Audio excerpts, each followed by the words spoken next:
عليكم daawadayaal meel kasta oo aad joogtaan soo dhawaada mar kale iyo barnaamij kale oo ku saabsan xiisadda bariga dhexe iyo xaaladihii ugu dambeeyay oo aan barnaamijkan ku eegi doono anigu waa Cabduqaadir Qayska barnaamijka waxaan si toos ugu wareysan doonaa Professor Liibaan Cabdullaahi Cigaal oo khadka toos ugu jira isla markaana professorka waxa uu inoo faahfaahin doonaa isla markaana sharaxaad badan naga siin doonaa xaalado dhowr oo ku saabsan xiisadda bariga dhexe xaaladda Iiraan awoodaha gobolka muhiimadda marinbiyoodka Hormuz cadaadiska gudaha ee madaxweyne Donald Trump iyo waliba umuuro kale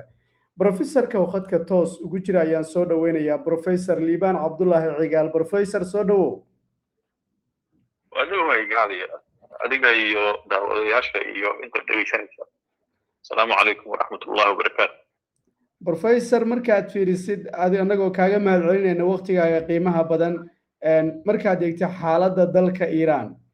maxaa lagu tilmaami karaa kadib 39 cisho oo dagaal ah iyo marxaladda hadda ay ku jirto haddii aan si wanaagsan uga faalloodo walaal Iiraan waxa weeye waa dawlad runtii in muddo ah saarnaa qabateen fara badan Iiraan waa mid ka mid ah quwadaha militariga ee ugu saameynta badan bariga dhexe xooggeeda hawada cirka waa la naaqusay because waxa naaqusay sabab waxay u noqotay cunaqabateyntii faraha badneed oo 40 sano ay saarneyd laakiin awoodda dhanka gantaalada ridada dheer iyo kuwa dhow diyaaradaha iyo duuliyaha lahayn iyo jabhadeynta dhanka kale ay isticmaalayso jabhadaha kale sidii Falastiin ama ha noqoto markaan xoutiyiinta iyo dagaalada goosgooska way kaga sarreysaa dawladaha bariga dhexe waxay leedahay ciidamo ugu awoodda badan ee bariga dhexe sida ciidamada joogtada ah military caadi ah iyo kuwa kacaanka oo la yiraahdo RGC iyo ciidamada daraawiishta boqolaal kun oo ciidamo kaydna waa leedahay waxay haysataa hubka ugu weyn ee gacanka sida gantaalada blastiga ah isaga goosha wadamada kala duwan cruise missiles kan oo qaarkood ay hagaan GPS ama si qarsoon radarka u mara gantaalada maraakiibta burburiya gantaaladaas waxay beegsadaan saldhigyada Mareykanka hadda maadaama dagaalkii Mareykan iyo Israa'iil ay ku qaadeen iyo dalalka qabiijka ah iyo waddanka Yuhuudda bay gaadhaan gantaaladaas ayaguna waxay aad ugu dheereeyaan waxa weeye diyaaradaha aan duuliyaha lahayn sida kuwa magaca la baxay Shaahid oo bariyahan dambe aad arkayseen dhowrkan bilood oo dambe oo ilaalada qaabilsan marka la yiraahdo monitoring iyo bahalada waxa weeye meel kasta ay u duulaan si qarsoonna waa ku duulaan kuwa shiish ahaan waxay isticmaalaan aalado aad u sarreeya iyo kuwa ku habboon meelaha buuqa iyo meelaha ka jira meelahaas oo dhan bay u isticmaalaan diyaaradaha aan duulimaha lahayn kooxaha isbahaysiga hubaysan sida jabhadaha ah u dheer ayaguna ay ku leeyihiin gacansaar la leeyihiin xisbillah ama xoogaga xuutiyiinta ah maleeshiyaadka Ciraaq iyo kuwa Syria iyo kooxaha Falastiin jooga dhamaantood waxay xiriir qarsoodi ah la leeyihiin ciidamada kacaanka RGC la yiraahdo Qudus oo Iiraan ay leedahay haddii aan dhankan fiirino marinbiyoodka Hormuz Iiraan waxay wax u dhimi kartaa maraakiibta iyo badeecadaha mariinkaas oo dhan waxay isticmaashaa doomaha dheereeya waxay leedahay miinooyin badda la dhigo oo ay ku daadiso oo muddo ay ku qaadatay waagii dhaweyd Mareykanka inuu ka saaro dhulka badda gantaalaha badda ay leedahay oo kale missileska maraakiibta quusta sida submarinka iyo xeelada kale oo isticmaasho dagaalka jira Iiraan marka waa wadan runtii baaxad leh diyaaradaha marka la yiraahdo hawada sare maadaama ay ayagu ku qabeen cunaqabateynta iyo cadaadiska dhaqaale ee muddo dheer ilaa 40 sano saarnaa diyaaradahooda dagaalka dib u dhac weyn baa ku yimid xagga hawada sare waxa loogu gacan sareeyay maalmihii dhaweyd waa iyaga kuma aysan dagaalamayn diyaaradihii laakiin waxaa dib u dhac ku yimid warshadihii iyo aaladihii electronic ay soo saari jireen maadaama cunaqabatayntaasi u saarnaa dagaalka Maraykanka iyo Israa'iil isbahaysta ay waxay hoos u dhigeen wax soo saarkii gantaalada taakuleenta saadka ay gaarsiin jireen meelaha qaarkood ayagii gobollo kala duwan ay ku duuleen qalabka difaaca badda iyo qalabkii difaaca badda ay isticmaalahayeen oo Hormuz awoodda Iran waxay carqaladaysaa maaragtay amniga gobolka iyo mariinka tamarta ee gacanka Hormuz marin biyoodka sidiisaba wuxuu isku xiraa gacanka Faris iyo gacanka Oman iyo badda Carab waa wado muhiim ah oo ganacsiga tamarta adduunka shidaalka ama saliidda cayriinka ay maraan iyo gaaska LNG la yiraahdo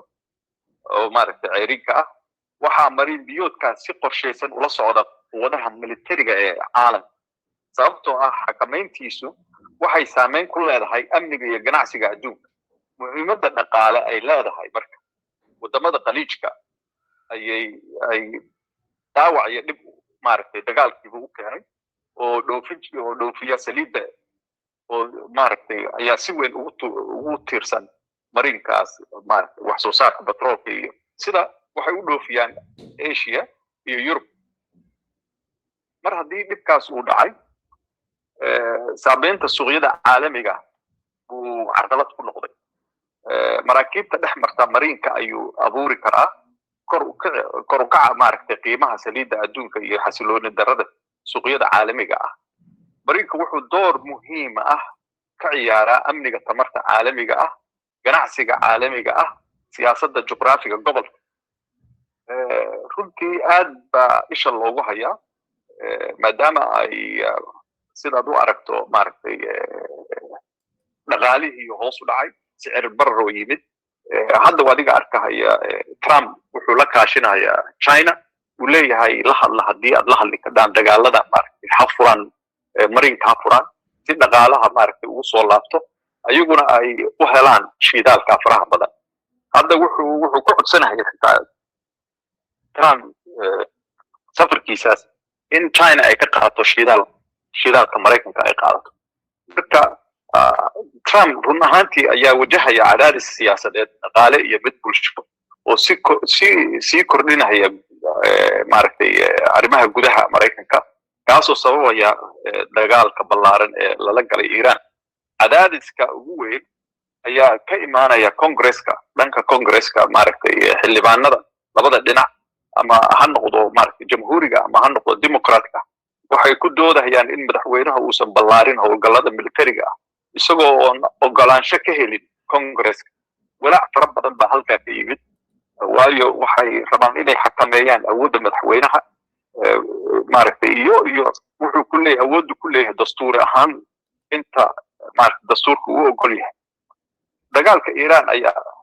shacabka Maraykanka cabsi ka qabaan inuu maaragtay dhaliyo khasaare fara badan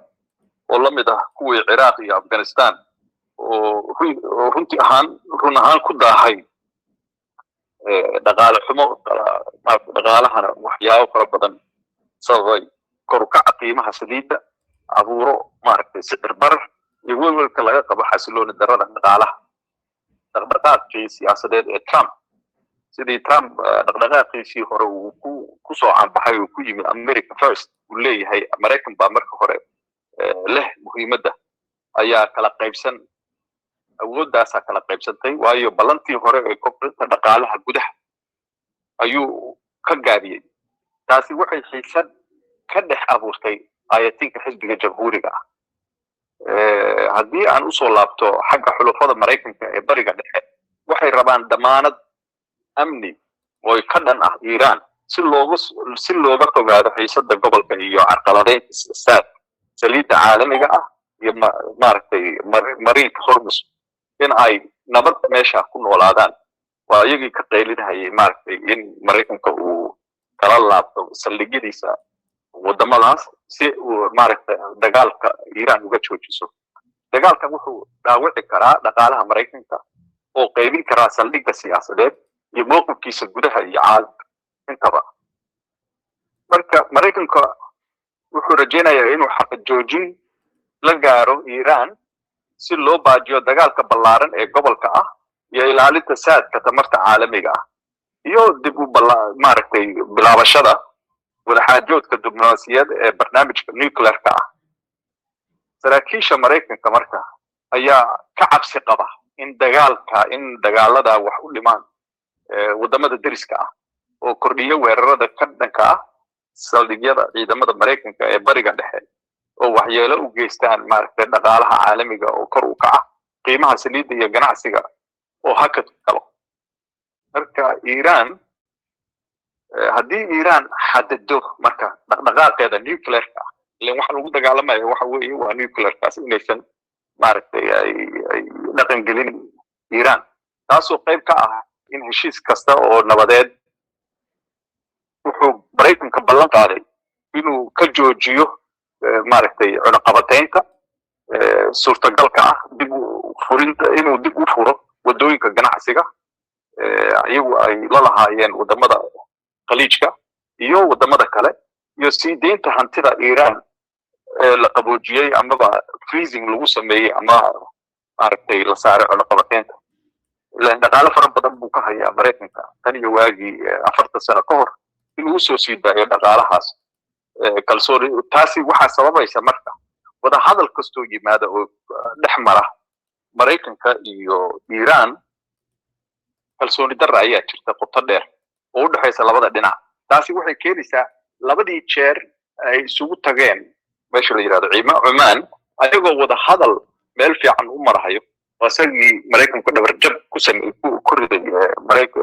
dagaalka ku bilaabay asagii Israa'iil ku bilaabeen nimanka la yiraahdo Iran marka kalsooni darradaas ayaa jirta. waa gartay marka sidee looga miro dhalin karaa maadaama khilaafkaas uu jiro dhinacyaduna weli ilaa hadda midba midka kale uu isagu dareemayo inuu gaab jiro xogaa kalsooni darrada aad sheegtay ay taagan tahay sidee xal dagaalka loo joojin karaa maadaama dhinacba uu isagu sidaas ku andacoonayo Iran ay leedahay anigu hubkaygii barnaamijkaygii nuclearka kama tanasulayo Mareykanna uu leeyahay gibi ahaanba inaad ka tanasushaa la iskuma kalsoona wadada ugu macquulsan dagaalka lagu joojin karo sidee bay noqon kartaa baad isleedahay professor والله هذه هذا في رسو حاجة دبلوماسية إن الهشيسيو دنكا دبلوماسية دبلومات لور راديو تاسي ومعقول وحوي وده كليه أفر لبضة وتبا إن هاي وده فلسطين وده حاجودان مركان أيجو سيدنا مريكان كو قادنا وده هذا الكوايو وسير كل علماء دي بدل مالين وسجى هلا إيران وحيري هدي أنا وأنك أرجع maaragtay inay runtii ay ka tahay maaragtay daacad ay ka tahay wada hadalka aysan dhabarjab iyo dhib kale aysan loo keenin anagu diyaar baan u nahay wada hadal marka waxa la dhowrayaa waxa weeye Mareykanka kaliya ma aha wada hadalka waxa wada oo meeshan ku leh awoodda ku leh waxa kamid ah maaragtay Yahuudda kamid ah marka Yahuuddu Mareykanku go'aan ku qaato waa inay Yahuuddu dhaqan gelisaa ayagoo wada socda taas muhiim ah waa gartay qaybihii ugu dambeeyay ayaan ku jirnaa oo ku saabsan qaybtan aanu kaga hadlayno arrimaha bariga dhexe dawladaha carabtu waxaad sheegtay weli in aan markaas la fahamsanayn oo heshiis weli aysan la gaarin dhanka Iiraaniyiintu ama ay rabaan damaanad heshiis markaas haddii la galayo Israel dhankeedu iyadu maxay doonaysaa maxay rabtaa oo markaa ku qancaysa si dagaalka loo joojiyo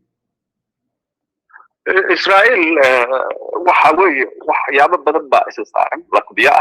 إسرائيل وحي قبتها أيضو كليا معها إيران إن يكتحي قطر كتحي وهي هذا كور ويساقي أحمد الجاد ومدحوين مرة حايبي أنه قارد ماركتي جغرافي أهم وتركرين يهود هدايد معلومات إن يدبنوا قويستو waxaa kaloo jira wariga ku sheegay jabhadahan front line ka ku jira